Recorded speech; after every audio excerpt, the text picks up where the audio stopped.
Episode 9 features Bill Miller, who has a very unique approach to training baseball athletes to become stronger and more explosive rotationally. Our conversation touched on the methods he uses to build speed and power. We touched on sprinting for baseball players, arm care, how to train the core most optimally for speed and power, and many other things. This podcast is available on Spotify, YouTube, and Apple Podcasts.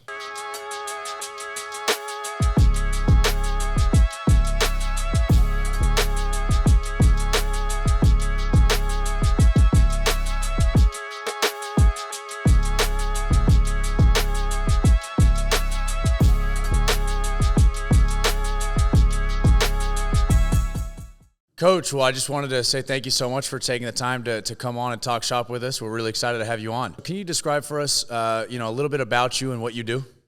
Yeah, so I train baseball players mostly out of the Chicagoland area, mostly high school and college guys, a handful of professionals as well. And for the most part, like my sort of shtick, if you will, has been rotational power development over the years, trying to get guys to throw faster, swing faster, and just trying to explore different ways of developing rotational power in the best way that I could. A big thing that I know we're going to talk about quite a bit on this podcast is, that the athletes that I train, at least, most of them did not start out very good at baseball. A lot of them were like D3 level players at best. And, so we really had to push the boundaries to try to get them to become as powerful and as explosive as they could, as good of baseball players as they could, because they were so far behind everybody else. And so that's why so many of the training ideas that I talk about may look a little bit weird or scary or injury risk, stuff like that. But, the reality is a lot of the guys I work with are not future draft picks when we first started out. Now they're getting closer to being professional athletes. But for the most part, a lot of these guys were pretty low level to start out, to say the least. Yeah, and I've been following you on social media, I guess for a few years now, and I just have always resonated and appreciated, the methods that you use, however, quote unquote unconventional they may be. Well, they may not even really be that unconventional, but to some people they are, and I've appreciated that and resonated with that. And I'd love to kind of get into, just your training philosophy and methodology, and just kind of get into your mind process of how you think and how you, approach training for, rotational athletes in particular. But I guess my first question that I wanted to get started with you was, I noticed on your social media this past year, you kind of had almost like a journey, if you could call it that, on sprinting, and you wanted to get, like, I think you mentioned 1,000 times sprints in a year, and you were going to see what that was. It was kind of an experiment you were doing. Talk to me a little bit about that. Why did you think that was important, or why did you want to do something like that? And what did you kind of find with that? Well, the guy I have to give credit to is Max Schmarzo for this. So he runs this like little account / online program type thing called Always an Athlete. And yes, I'm not actually like, on that program per se, but the idea really stuck with me, is that, like, okay, I played baseball maybe 7-8 years ago. I was really going hard training to become a professional baseball player and all that. And then over the years after I retired, you get further and further away from trying to be an athlete. And over the years, your feet start to hurt, your knees start to hurt, you start to gain a little bit of weight and stuff like that. And it's like, I look around at like all of my old teammates that I had in college and all this other stuff, guys that are like my age, turning 30, 32. And it's like, dude, I do not want to go down that path. I want to be a dad someday that could just take off and sprint with my kids. Or, we got a dog. She's sitting right next to me right now, actually. But, so when she was a puppy a couple of years ago, I started running a lot of sprints with her at the park and stuff, and my feet are killing me, like plantar fasciitis type stuff. And I'm like, I do not want this to continue into my 30s. So the big idea there with running the sprints was not necessarily I want to get super fast. I mean, I still am slow as shit. So, but the idea of, okay, I have 10 max effort sprints today. I need to make sure that my body, everything is good to go. And I'm going through this entire process to make sure that I feel good. I can run 10 full speed sprints, and I can go through everything else the rest of the week, so that the next time I have to run sprints, I feel good again. And so just in general, the goal was feel good enough to run full speed sprints. And that's kind of what I accomplished. And over the course of the year, like the plantar fasciitis pain like completely went away. I have a torn MCL in my left knee, and I don't have a PCL in my right knee, and neither knee bothers me right now. Like running, jumping, whatever, it all feels really good. And that's kind of the idea, is like I had to learn all the things that I needed to do to take care of myself in order to be ready to sprint on a daily basis if I wanted to. And so that was it. I think in terms of actual sprint gains, I only improved by like 0.2 seconds in my 60-yard dash, which is not great. I went from a 7.6 to a 7.4, so I'm still slow. But either way, like I feel good, and that's kind of the overall point that I wanted to see if I could do. So that was this past year, 2022? Yes. Yeah, exactly. And 2023, I don't have like a specific sprinting goal in mind. Like I sprint a couple times a week, and, when the weather starts to break, I'm sure I'm going to be sprinting with the dog quite a bit, just that sort of thing. So what did you find? I mean, you mentioned that your knee pain went away, the pain in your feet went away. Why do you think that is in regards to sprinting specifically? For me, the two big things that I really had to like address on a consistent basis were like I did a ton of lunge isometrics, and I don't necessarily think lunge isometrics are like this big cure-all that I think social media was sort of telling us it might have been couple years back, right. But I do think they help a ton with knee health. Like my knees and my ankles, everything feels really good holding like a 3 or 4 minute lunge isometric type of thing. That's what I was able to build myself up to be able to handle. And I think that's like I thought it was pretty beneficial to have that in my program consistently. Ankle and hip mobility, like I started working on a lot of end range isometrics with those areas as well. So those were the things that I really had to pay attention to. But something that sort of came at the back end of the year that I started to pay attention to. So I weigh about 235 pounds. I'm a pretty big guy, and I'm running all these sprints. And the thing that I noticed was, if I want to continue doing this, my leg strength, because I really stopped like lifting legs consistently. If my leg strength goes, I'm up shit creek. Like I need to, as a heavier individual, need to have good relative strength as well. So I've started really hammering out, a lot of like heavy sled work. RFEs have been a part of my program much more consistently now. So I've been taking care of myself from a strength aspect again, which is something I maybe neglected a little bit over the course of the year. And so I've really started to like wake up to that again as well, is that like, it's good to train speed. It's awesome, but you can't miss out on the strength component either for too long, because that's going to go away as I get older too. So those are just kind of the things that I learned. I to be honest, I don't think I have nearly as long of a warm up as I used to have. My warm up now is maybe only 8 minutes max. After doing a few sets of some mobility drills and a couple jumps and things like that, I'm usually good to run a sprint. So that's something that I think was also cool, is that like I used to have this long 25-minute warm up with 15 different things, and now I really just target 3 or 4 things and I'm good to sprint. So maybe that was like the ability to run a sprint on a daily basis sort of got me to that point. But it was something that I learned, like, hey, wait a minute, maybe we don't need this crazy long warm up right. long term. You know what I mean? Now, do you see any carryover for that with the athletes that you train in terms of prioritizing daily or weekly sprinting? And what did you learn as far as that goes? Yeah, I mean, we sprinted probably more in 2022 than we did in any other year, and the progress was really, really good. And so we had talked a little bit off air, like the facility that I'm currently at has enough space to run like a 40-yard sprint. So that helps a lot. Like in Chicago, we don't have too many facilities that have both batting cages, a weight room, and long enough room to sprint. All the previous facilities I was at, you could run like a 10-yard dash at most. So that was something that I really wanted to prioritize, being in this new facility this year. So that was really helpful. But I would say like the overall, like the in the fall, especially, I don't think we had a single hamstring strain or anything like that. Whereas in previous years, like fall ball in baseball is weird up here because like you play sometimes in like 30 degrees. Sometimes your team has to run a bunch of punishment running for no reason. Like it's very hectic. And we would always run into hamstring problems in years past. Whereas this year we didn't have any. And I think it's because we were just conditioned to be able to run sprints consistently on, a 3 to 4 time a week basis.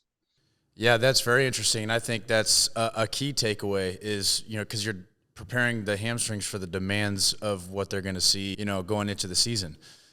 Switching gears a little bit, and I think, a lot of the listeners of this particular podcast are going to be high school, guys, college guys, baseball players in particular. What are some key things that just a basic, high school player that wants to play at a high level or wants to play at the next level should prioritize in training to become a faster, more explosive athlete? So I've always been a proponent of knowing what your weakness is. And one way to look at that is like, if you're more force or velocity deficient on the scale of like, for example, if you're a really skinny, weak kid who really hasn't trained much before, you're probably going to be force deficient, where you see a ton of progress in the weight room transfer over to the baseball field right away. Whereas on the opposite end, somebody like maybe myself, who's a big, strong dude, I might be velocity deficient where I lack that speed. And so I need to include that stuff a lot more in my training. So either the force end with heavier strength training or the velocity end with really fast movements. That's kind of the dual component to power development. And you can basically target more one or the other depending on where you're deficient. But with that being said, there are some very specific exercises that I like to program that are much closer to what you would find on the baseball field. Like something like the lead arm rotational scoop toss is one that I've been doing quite a bit, where it's like, if you could imagine taking a ball and simply rotating and throwing it across your body like that, some kind of like a bottom hand swing in a baseball bat. And Yes. So the reason that I like that movement, there's a couple other ones that have close, but that's the only movement. If you measured it on a K-vest that has like the speeds at the torso, the pelvis, and the arm, the lead arm throws are the only one that can match the actual speeds found when swinging a bat. It's actually, you can get a little bit faster with the lead arm throws. So in order to really push that boundary of speed, your torso has to rotate crazy fast. Your arm has to fly through crazy fast. So that's something that the lead arm throw can actually provide, is that type of speed stimulus there. I believe we had a few guys this offseason when we tested with the K-Vest. It was like we got up to like 1,300 degrees per second with the torso. And it was just like rotating crazy fast. And that actually transferred over to their swing torso speeds as well, which correlated really high with bat speed. So like when doing things like rotational medicine ball throws and stuff like that, try to be mindful of like what your torso is doing. And if your torso is just kind of like sloppy and just kind of like rotating kind of half-assed and kind of slow, it's probably not going to translate all that well to the baseball field. So you do have to have like a very high motor, very high effort every time you're throwing that medicine ball. And so what we do is we'll take a radar gun out and actually measure the speeds of the throws. If we didn't have the K-Vest or something, that's a really easy way to make sure that you are rotating as fast as you possibly can. So those are the types of things that I like to make sure I'm doing with guys consistently, with the upper half, and then with the lower half, like sprints, jumps, that sort of thing. Like, especially if you can measure those, man, you're going to see huge bang for your buck when it comes to power development, simply because being able to produce force very quickly is something that the weight room, as important as it may be, like the weight room doesn't really teach you how to fire extremely fast. So those are the areas that I really like to make sure baseball players are all doing. Yeah, and I think there's, adding the radar gun and timing sprints and measuring jumps obviously drives intent out of the athlete. And a lot of that stuff doesn't have to be super expensive. It's just a little bit of an investment, and some of those more basic things can make a big difference in, development for a high school player. Oh, so here's another cool way to do it, is actually taking something like a medicine ball overhead throw, taking it behind your head and throwing as far as you could.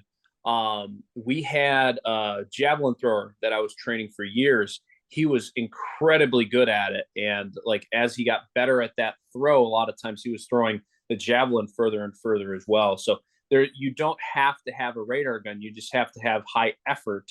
And if you do find a way to measure something, then you're probably going to see really good results. Right. And you mentioned the force and the velocity. How would a typical high school player measure that on his own?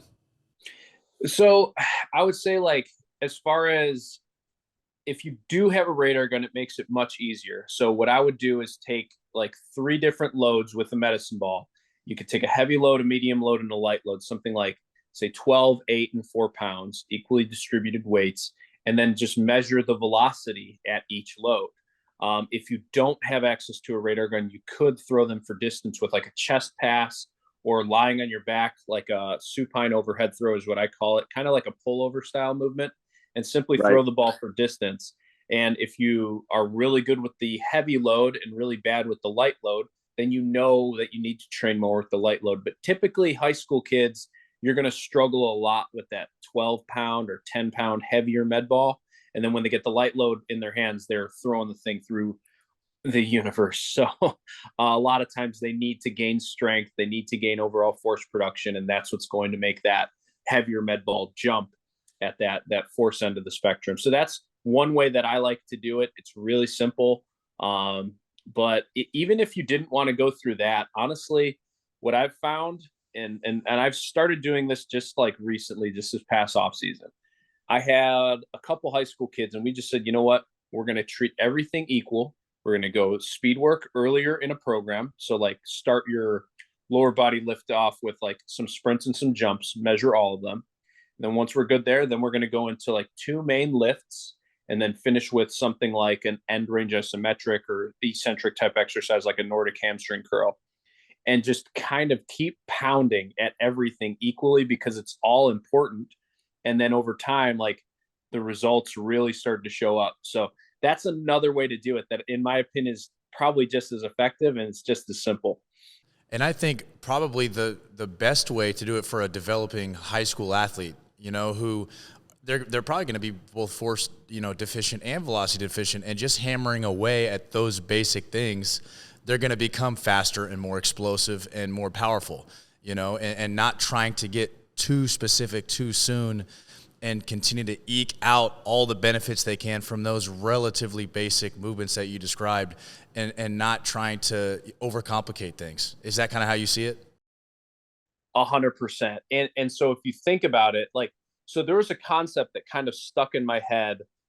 It's stuck in my head for a while now, and I talked about it like about a week ago, was, okay, if you want to get really good at something, you have to do it a lot. You have to really hammer at it at very high intensity, try to see measurable improvements and things like that, right?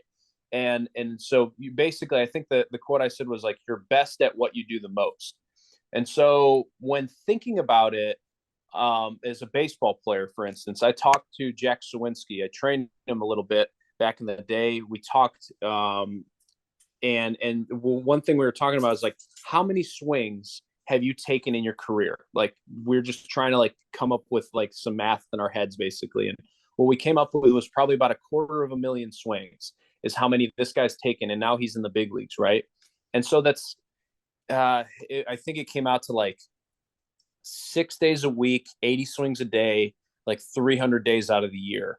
And that would be like 25,000-ish swings. I'm not great at math, but then you accumulate that over 10, 12 years, you're talking about 250,000 swings. So the idea there is like, if you want to get good at something, like really, really good at it, you got to do it consistently, and you got to do it at high effort, high quality, and high quantity.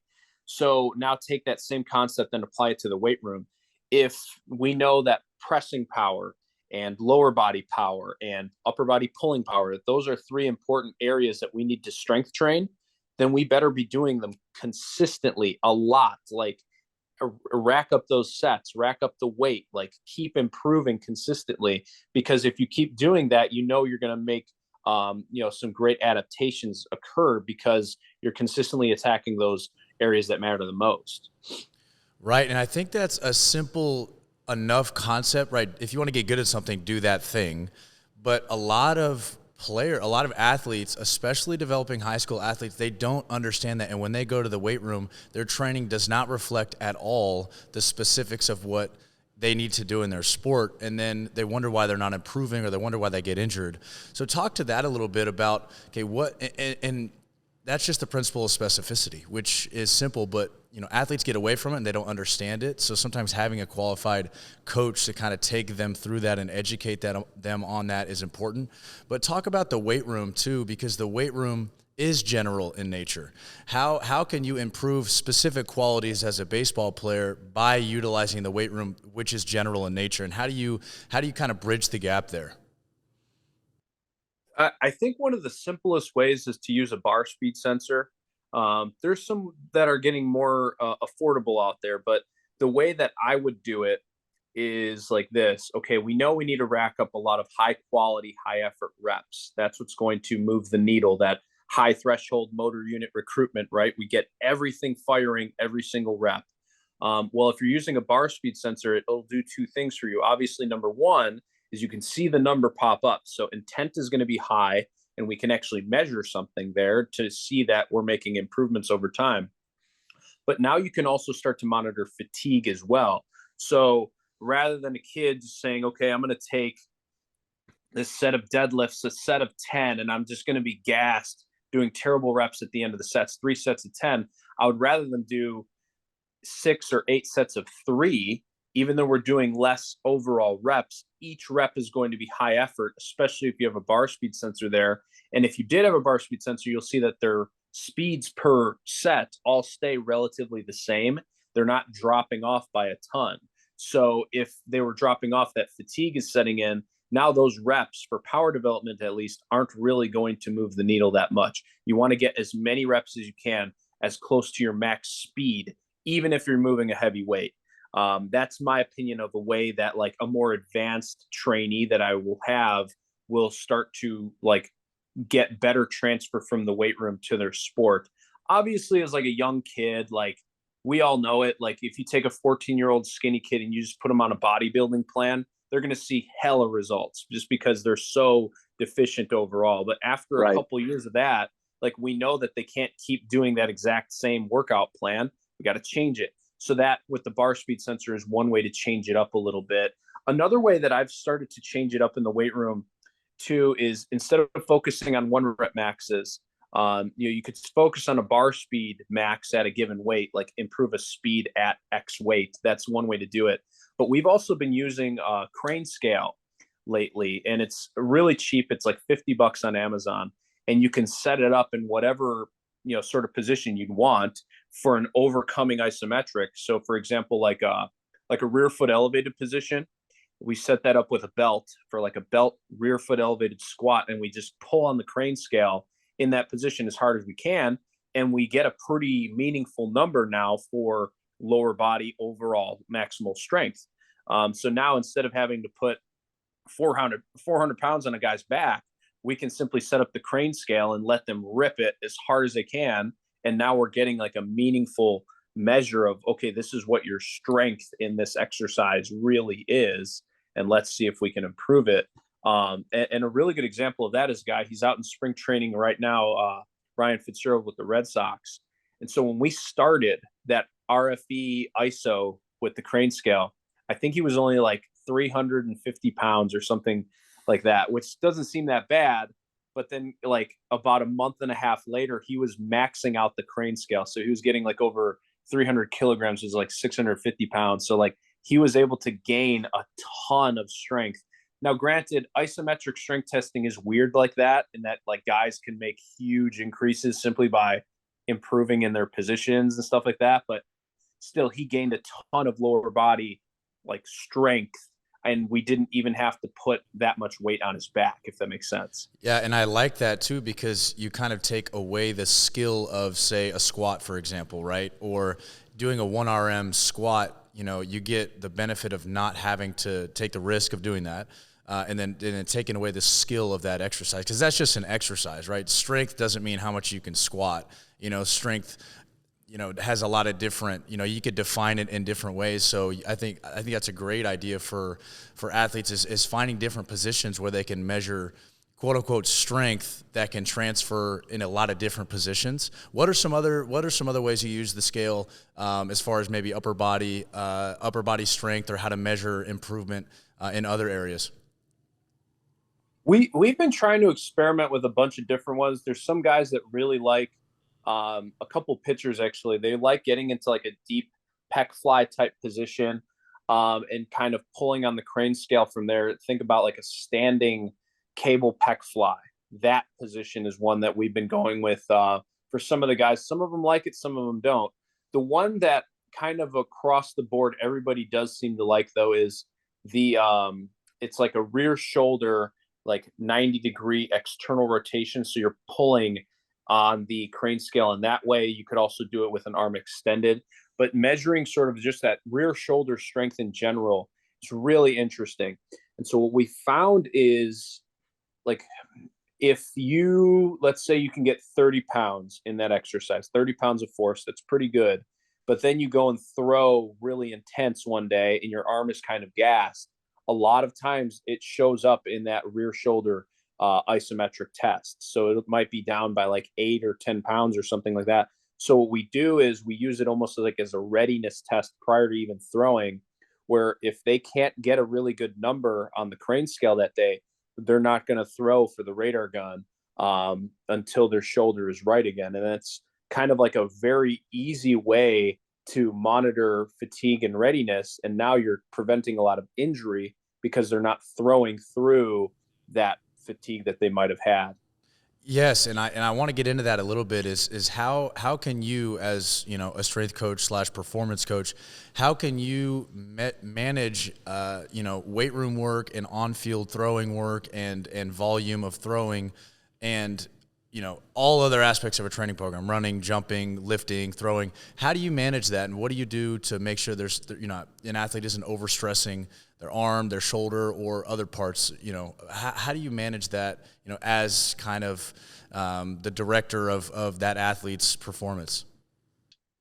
Yeah, so this is where things get really tough. So the one thing that I personally hate is when like a workout sheet looks like a laundry list of exercises, like 10, 15 different things, all these, they got the dead bug and they got the pal off hold with the knee lift and they got all these other things. And like, they kind of nibble at a lot of different things, but nothing really gets pushed, right? Nothing really is moving the needle to say for power development. It's all just, you did a lot of exercises today, but none of them really pushed the boundaries in any one way. Right.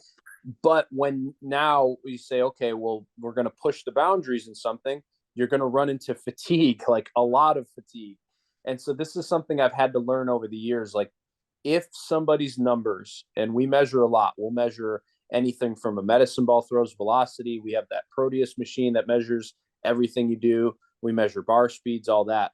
If your numbers are down in that exercise at set number 4, then you're done. Like, the moment that fatigue starts to set in, we got to shut it, because if you allow athletes to sort of keep meandering into these slower, kind of crummy, fatigued reps, that's only digging them a deeper hole that now they have to climb out of. But I would also say too, just like in general, trying to get away from, for the guys that don't need it, trying to get away from heavy lifting as much as we can. That doesn't mean we don't do it, but just like giving them time with not having the bar in their back today is fine. Not having to lift 450 pounds off the floor in a deadlift today, like doing that a lot less, and then allowing them to recover more by proxy has been something that I've really learned over the years is very beneficial. Because, like, man, we got some of these college and pro guys, like, they can deadlift 500 pounds off the ground plus. So does that mean that we have to do that all the time? Hell no. Like, it's going to take so long for that 500-pound deadlift to turn into a 550-pound deadlift to be meaningful for power development, to say. But, like, if we don't have to do it, if we can find power development in maybe less fatiguing ways, then that's kind of the idea there. So for example, like instead of a lot of deadlifting this year, we went with a lot of rear foot elevated stuff just because I know the weight is less in general, but now we're moving it for the bar speed sensor instead. So we can really manage intent and fatigue like that. So those are the ways that I try to do it. And it's a lot easier said than done. I'll say that it's not easy, man. Yeah, and the rate of decay for strength is much longer than other qualities, particularly power and speed. So you don't have to push the envelope on strength as much. I would say it's more athlete dependent and context dependent on their training age, obviously. But, I want to get into quote unquote arm care a little bit. How do you define arm care? That term kind of gets thrown around a lot. What is your perspective on that? And how can an athlete manage their quote unquote arm care, in an off season or during the season? Well, so I talked about how we use the crane scale. That's a big one. Like taking care of your arm means that you're not throwing through fatigue and that you're maintaining or gaining strength. In all honesty, there's a lot of exercises out there that are like, when you first do it, you're using maybe a 2.5 or a 5 pound plate, something super light and like a prone incline trap raise.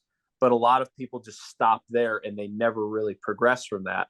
To me, progressive overload needs to be a component of your arm care, shoulder care type program. If it's not, then you're simply going to be spinning your wheels because as you throw faster and faster over the years, you're putting more and more stress on the rotator cuff and the rear shoulder on everything. And so if you're not strong enough in those areas around those joints to be able to handle that stress, if you're not literally like progressing in those strength training exercises, then you are going to be falling behind. I think like a lot of college guys, I think fall victim to this and that like when they were in high school, they lifted like crazy and they did all this progressive overload and everything just made sense like that. And it worked for them. And then they get into college and maybe they start following a program where they're not asked to progressively overload anymore. They just kind of go through the motions. They do just enough and they get through their exercises and then they go. But now they are like throwing faster than they did in high school. So they run into these types of issues. So that's my take on arm care stuff.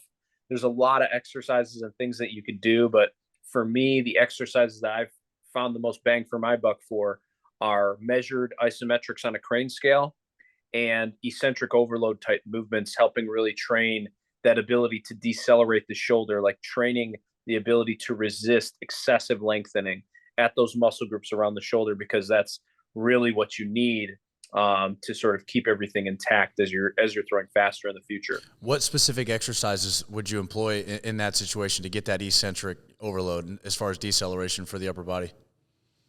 The one that we've been doing a lot is if you could imagine getting into like a throwing position, imagine like your arm is here. And I would literally take manual resistance and pull down on that hand. We use the crane scale to measure that as well.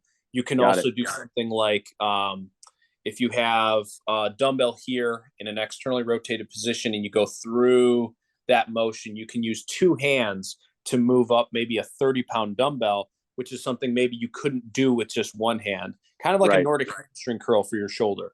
Those are exercises that we've found pretty good success with, but like over time, even those like guys, like they have a tendency to want to almost dog it a little bit, like just rush through those exercises.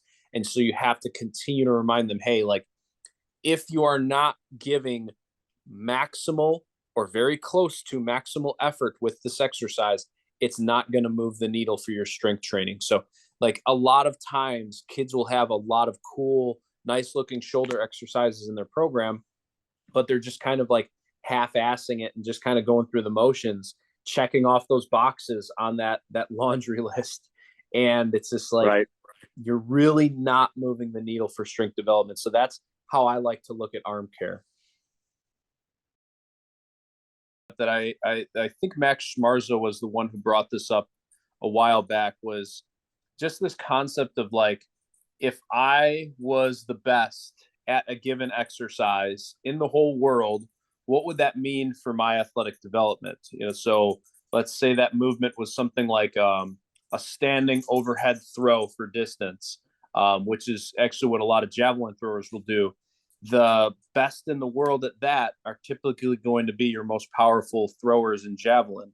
And so if you just think about in general, like, KPIs, those key performance indicators that we all want to like test, just imagine what the athlete might look like after months of training really hard, trying to become extremely good and powerful in a given exercise that you're testing.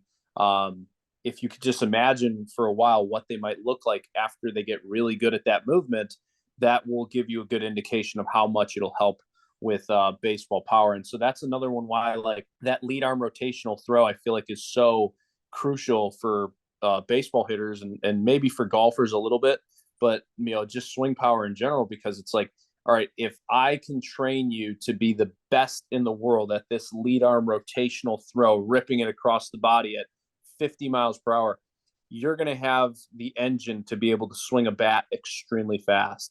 And you could apply that same concept to a lot of different exercises, even something like, the shoulder care exercise that we were talking about. If I told a baseball player, hey, like, I can get you on this crane scale, if we can get you 20 pounds stronger by this time next year, you have the strength to be able to withstand throwing a ball 5-6 miles per hour harder, hopefully. So like that's kind of the idea. You could apply it to a lot of different things. And that kind of goes back to what we were talking about a little bit earlier on just training for specificity and the principle of specificity.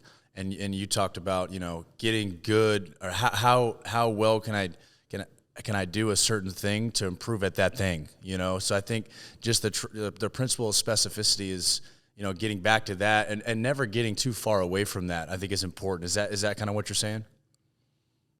Yeah, exactly. And it's like, you can train in a lot of different ways. Like you can train with bodybuilding styles, you can train with more powerlifting or whatever you're doing, but you always have to make sure that you're finding meaningful ways to measure power development that matches up with your sport. And so for a baseball player, it is going to be something that is very light load, probably either overhead or rotational in nature, and just very fast in general. That's what's going to translate to the baseball field, in my opinion.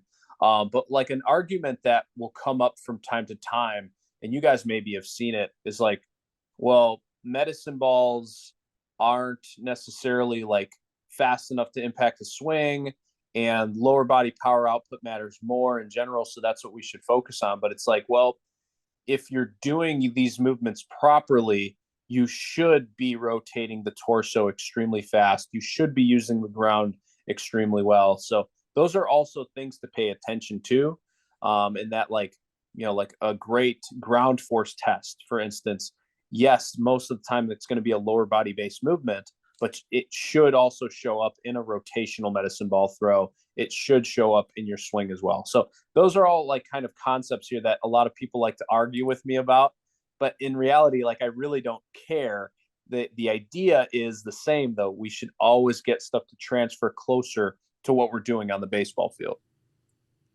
And Jared, you can maybe jump in on this too, but I wanted to talk to you, Bill, about core training. And because we've mentioned a lot about rotational power and lower body strength training, upper body strength training. What does quote unquote core training mean to you? And how do you kind of use that to develop an athlete, particularly, rotationally? Yeah, I think this is something I've evolved with a little bit over the years. But the way that I like to look at it is you can train it in one of two ways. You can either train it for maximal strength, or you can train it for maximal speed. And so with that maximal strength component, like simply take like the crane scale, like what we have, do a pal off hold type movement and pull on that crane scale as hard as you possibly can. That's going to be a good indication of how strong your core really is. And there's probably better ways to test it than what we do, but that's the one that we like to work with. But lately, on the speed side of things, what I've been doing a lot of is a lot of like rapid eccentric type rotational movements. Something like we can do it on the Proteus, driving it back and forth rotationally as fast as you can. But we've been doing on the cable machine as well, just simply like ripping that cable back and forth as fast as you can. So let it fall back fast and then react and drive it back the opposite way.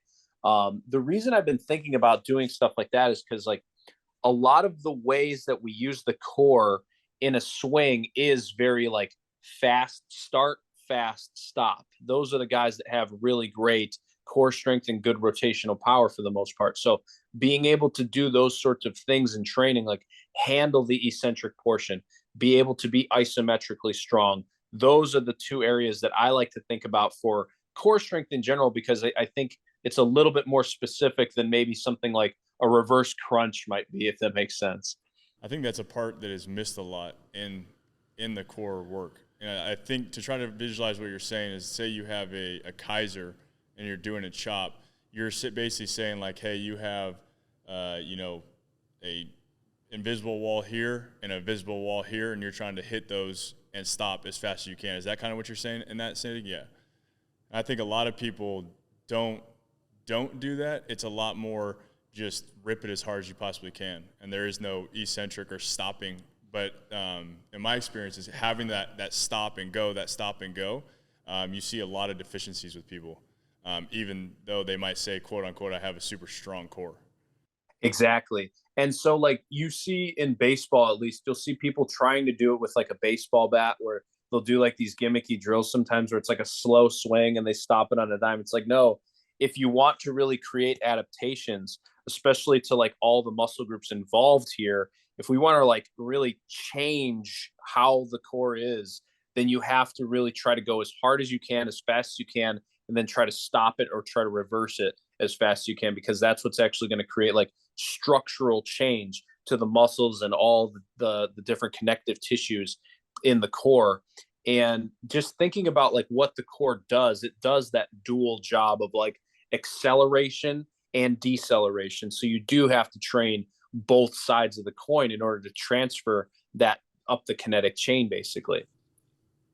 So what are some other exercises that you like for the core in general, or for that kind of deceleration slash anti-rotation is a term that gets thrown around a lot?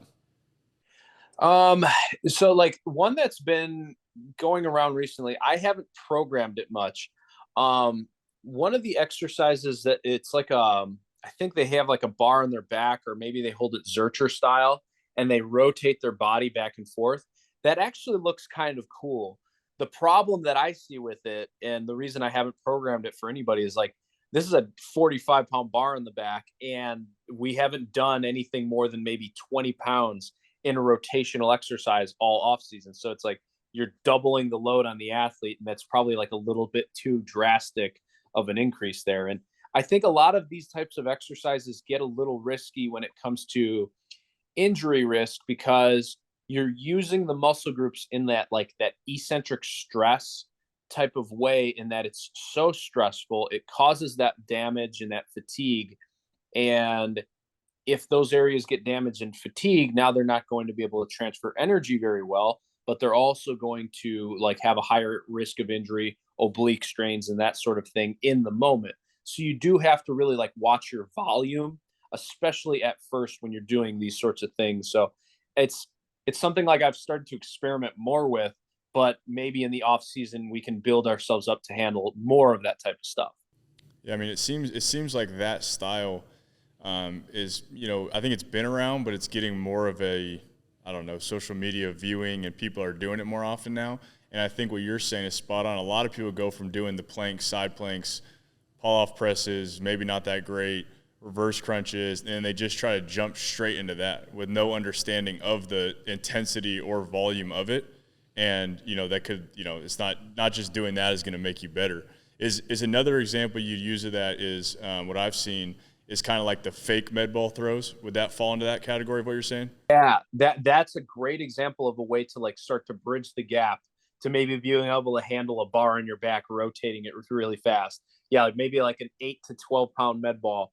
That works really well with most of the guys I train.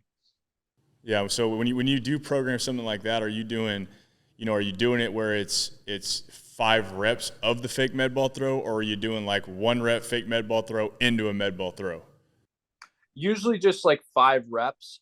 And then what we'll do is we'll like superset it with like the Proteus, ripping it side to side as fast as you could, because the Proteus is a concentric only machine. So you get the eccentric stress with the one, and then you go to the opposite end with the concentric force that you're developing on the Proteus. I like that. I like that a lot. I see a lot of really gimmicky, in my opinion, exercises for the quote unquote core, and it could get kind of ridiculous a little bit of what some people do. It's like, come on, what is that? What is that really doing? What is that really training? What are your go-to exercises? Now we touched on it a little bit. But what are your go-to exercises that you have a lot of confidence in for training the core / trunk? I would say the big three that I do are like an overcoming rotational pull on the crane scale. And then the next one would be either like a cable chop or like a dumbbell or med ball, like 10 to 15, maybe 20-pound rapid rotational type exercise. And then the last sort of one that I would really like to touch on a lot is like an actual concentric rotational throw or the rotational trunk rotation on the Proteus. Like those are the big three that I typically will go with. We've screwed around with a couple other ones though that I think are interesting. Like, for example, the like a lat push down. Imagine like pulling your arm straight down. That's been one that like has actually correlated really high with throwing power, like throwing velocity, I mean to say. So like we measure that on the crane scale as well. So there's like a lot of core activated with that one. Like you really feel your abs are like about to cramp up when you're done doing that isometric. But I would say like those are the big ones that we really like to target. I really don't screw around with any exercise where there's like multiple things going on.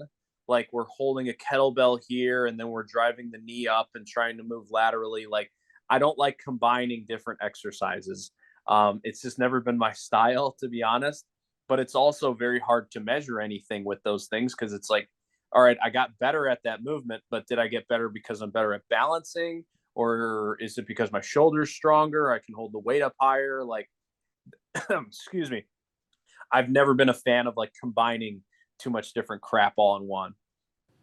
So is for our young listeners, whether they're athletes or strength coaches, for a younger kid maybe comes to you for training, are you jumping them right into those big three, or do you have some progression on how you get them there? Because I see some young kid watching this and listening to you talk and go jump in the gym and do these three things and be like, is there progression to that, or is it just intensity and volume is what you control?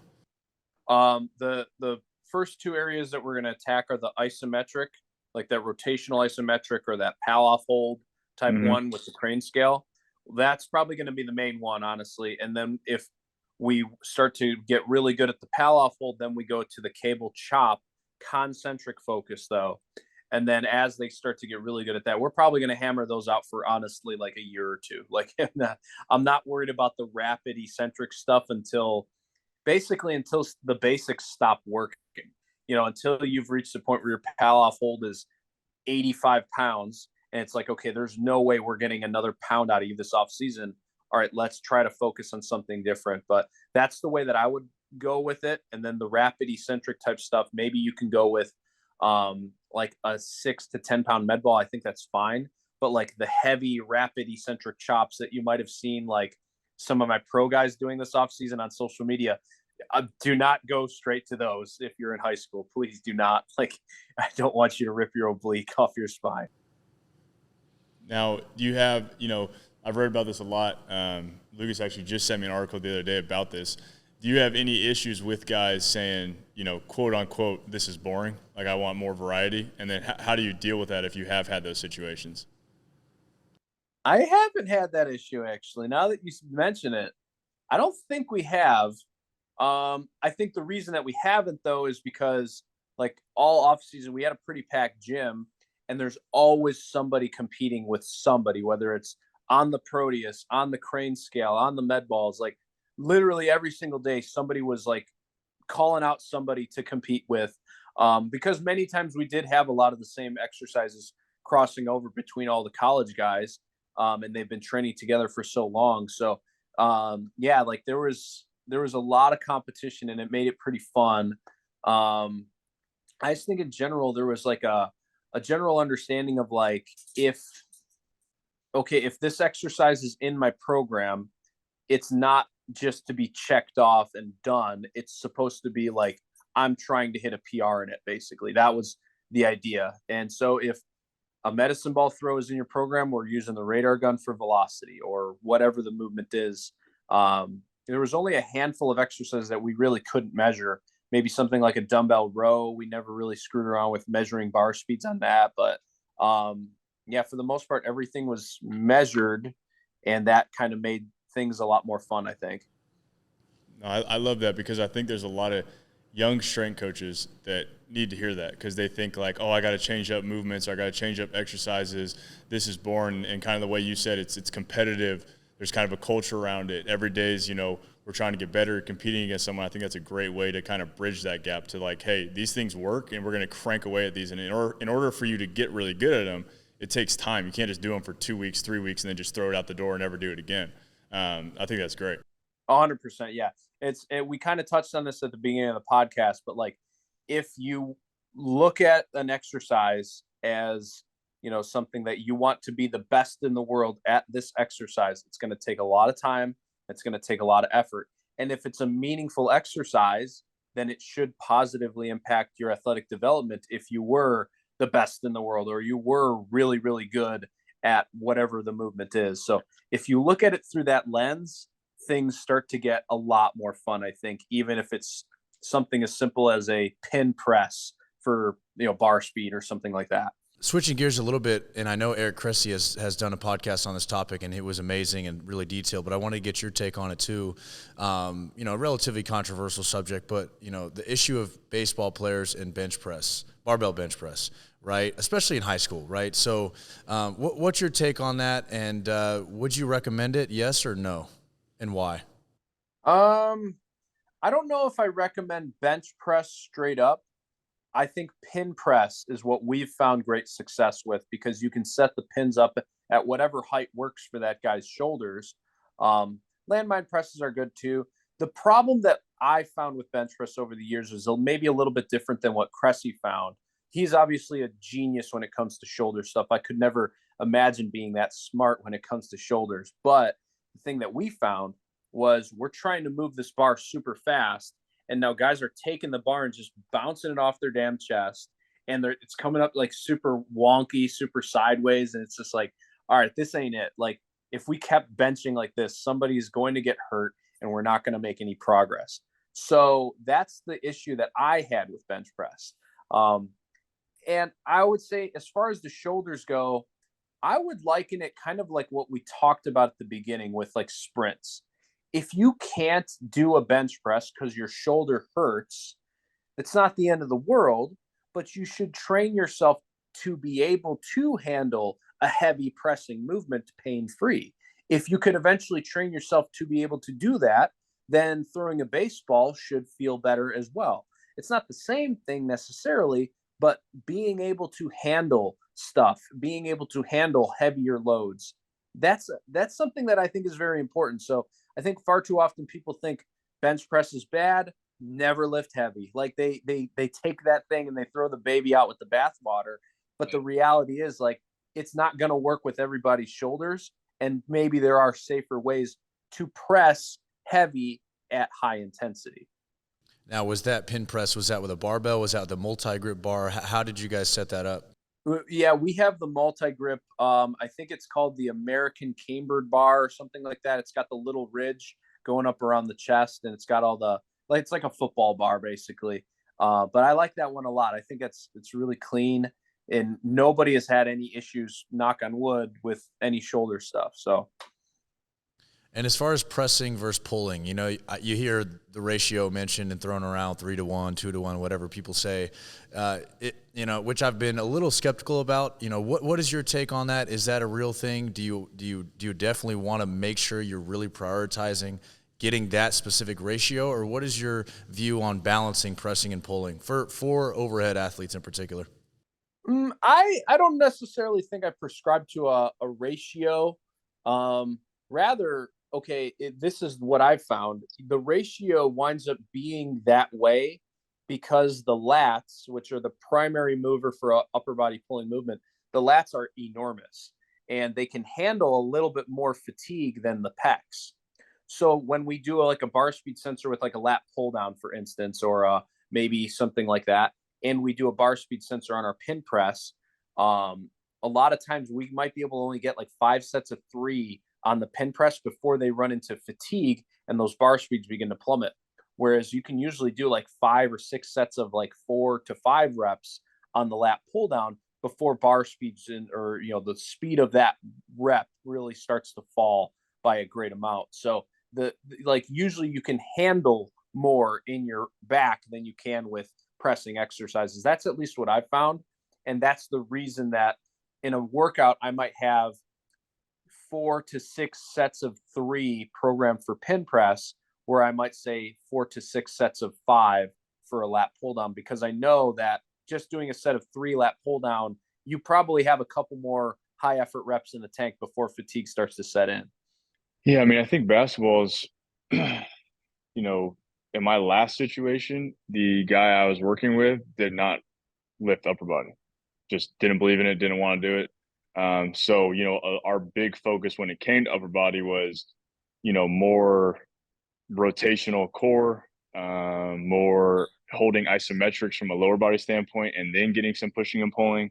Because I believe, I think there's a baseline of overall, upper body strength for a basketball player, but I don't think it needs to be, it goes back kind of what you guys were talking about before, like specificity. Like a basketball player doesn't need to bench anything super heavy, doesn't need to push press anything super heavy, shoulder press, but I think they do need to tap into that, throughout the weeks, off season, whatever that is. Now, I don't think there's any specifics like, hey, you need to be able to do this, you need to be able to do that.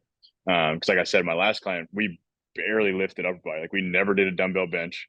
We never did a barbell bench. I think we did pull-ups, rows, push-ups, and that was probably it for everybody. And we just cranked that away, pretty consistently. And he was plenty strong and was able to play and be fine. So yeah, I mean that's kind of where it's at for upper body. I think for basketball players, I don't think it's as high on like the totem pole as some other things, but I think it's still there. It's still prevalent. You need to have some type of baseline upper body strength. Yeah, that's really interesting, because I think that same concept is one that I've really started to work with my pro athletes, which is like the idea is it's not that we don't include things that maybe don't matter as much for power development. Like we include plenty of corrective exercises, different things like that. But I just don't want those to cause fatigue. Because, like, for instance, with your basketball player, if we're going to go heavy bench press today and he's sore for days after that, that means he can't go out and shoot in the gym the way that he wants or do anything he wants with extra stuff in practice because he's sore as hell in his upper body. So it's like you have to really mitigate that damage that fatigue might cause. And like heavy bench press and things like that can cause probably the most fatigue of the stuff that we find in the gym. Yeah, I mean, I think that's spot on. I mean, I think for us, it's again, basketball is very skill and similar to baseball. It's like I don't want to mess up the skill aspect of what you're doing just because we're maybe chasing numbers or something like that. So it's minimal effective dose. There's obviously stuff from a lower body standpoint and overall things like that. But when it comes to upper body, yeah, I mean, I stand of that. I don't, for a basketball player, I don't think it's as important as maybe some people think it is, or you don't need to spend as much time doing that. When I see basketball players doing upper lower splits, that it just doesn't make sense to me. Like, why are you spending an entire day doing your upper body? But yeah. Yeah. And I think too, like in baseball, especially in baseball, like I think there's like some super popular like training programs out there for baseball players that work for some athletes that might be like future draft picks, right? Like they are the guys that already have the velo, they already have the engine, everything is there. All you got to do is like don't mess them up, don't allow them to get hurt. So a lot of their training might revolve around like injury prevention. Whereas like the guys that I train, a lot of them started out there like D3 players at best. They needed that power development. They needed like a pushing of the envelope to say.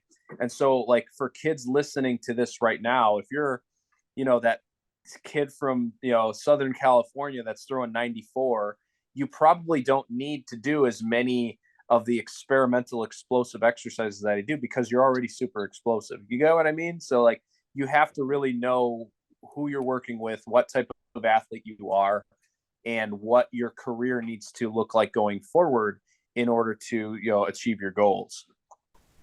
Bill, how unique do you think upper body lifting is for baseball, or is it at all?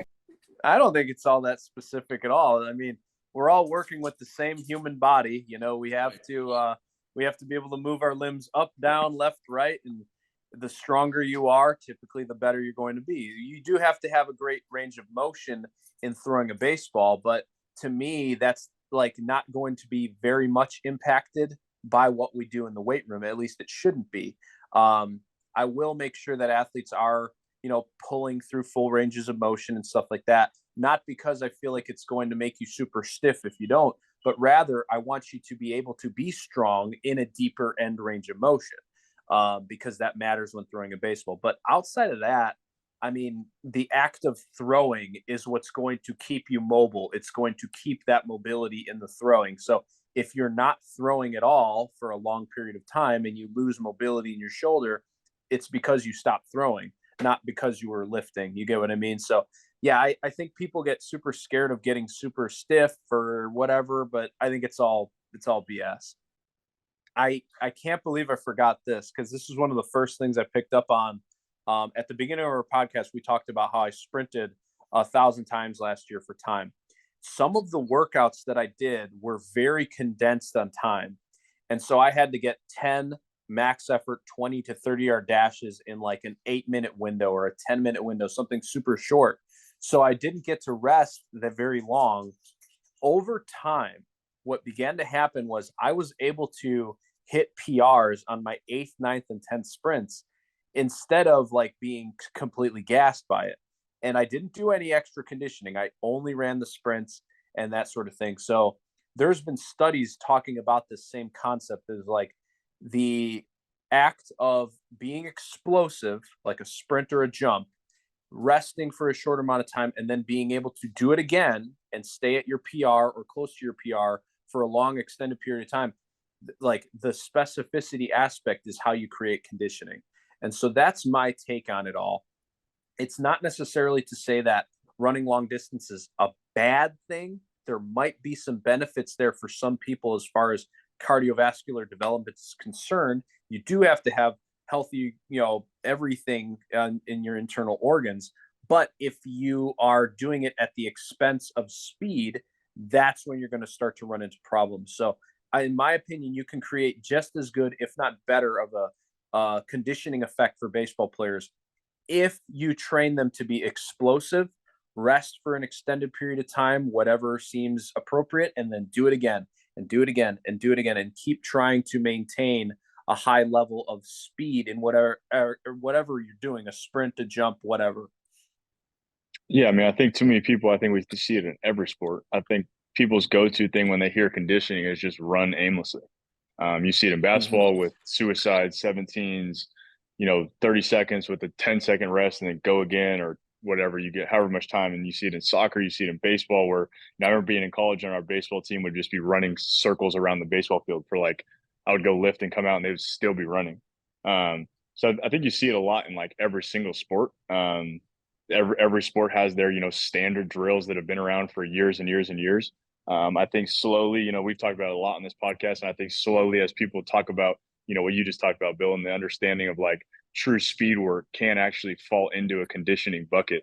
Not saying that the distance stuff isn't necessary, but how you program that and put it in your system is needs to be with an understanding of like there's a bigger goal, the demands of the sport. And then, obviously if there's people with issues that, that needs to be addressed. But yeah, I mean, I think those are the big things that, need to be addressed and talked about more. So you don't see, these kids just being completely gassed just from running aimlessly. Yeah, I could not agree more. It's like everything else that I like to program. If it's important to you to have this conditioning aspect, find something meaningful to measure and that seems fairly sport specific and measure it and see if you can improve on it. So like even if it was something as simple as taking 5 sprints with 25 seconds rest, say 5 short sprints, 25 seconds rest, and you just want to make sure by that 5th sprint you're still running really fast. Like, that's the goal of training, that's the goal of conditioning. It could be something that simple, and if you continue to measure and you continue to try to improve on those measures, then you know you're producing adaptations. That's what training really boils down to. Yeah, to me, it's a huge waste of time. Like, so before we got on this podcast, I think I threw about 150 pitches in live at bats today off the mound. And so, like, I know I don't throw very hard, but I'm throwing as hard as I can. So from a conditioning perspective, it's a lot of work, right? The reason that I was able to do that and that my arm is hanging on is not because I run long distance. It's because I throw a lot. I do a lot of strength training on my rear shoulder, on everything involved in my body. And obviously, like, I did run a lot of sprints last year. So from a cardiovascular perspective, I think I'm in pretty good shape and everything like that. So, like, that is what helps you throw longer. That's what helps you recover better. It's that doing it over and over and over again, not running after you throw. That makes no sense to me at all.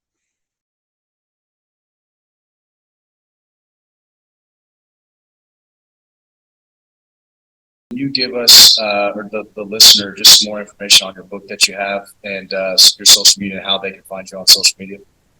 Yeah, so I have 2 books. Swing Fast is available on Amazon. That one's great for golfers and anybody in a baseball environment that's looking to increase your swing power. Throw Fast is obviously great for pitchers and anybody looking to gain throwing velo. It's great for javelin throwers as well.